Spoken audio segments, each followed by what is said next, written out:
IELTS Life Skills B1 Listening Test. Recording 1. Last month, I started drinking green tea every morning. My friend told me it is very healthy.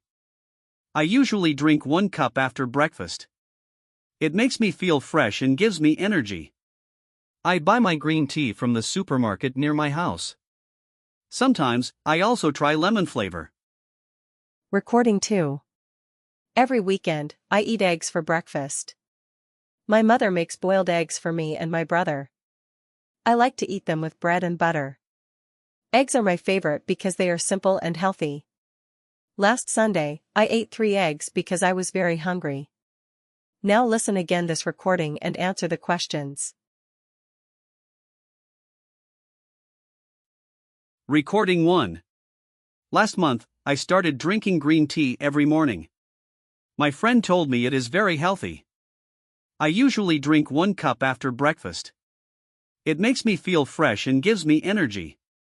I buy my green tea from the supermarket near my house. Sometimes, I also try lemon flavor. Recording 2. Every weekend, I eat eggs for breakfast. My mother makes boiled eggs for me and my brother. I like to eat them with bread and butter. Eggs are my favorite because they are simple and healthy.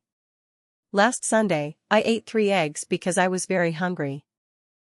Check your answers and scan QR code to book your UK Life Skills B1 exam now.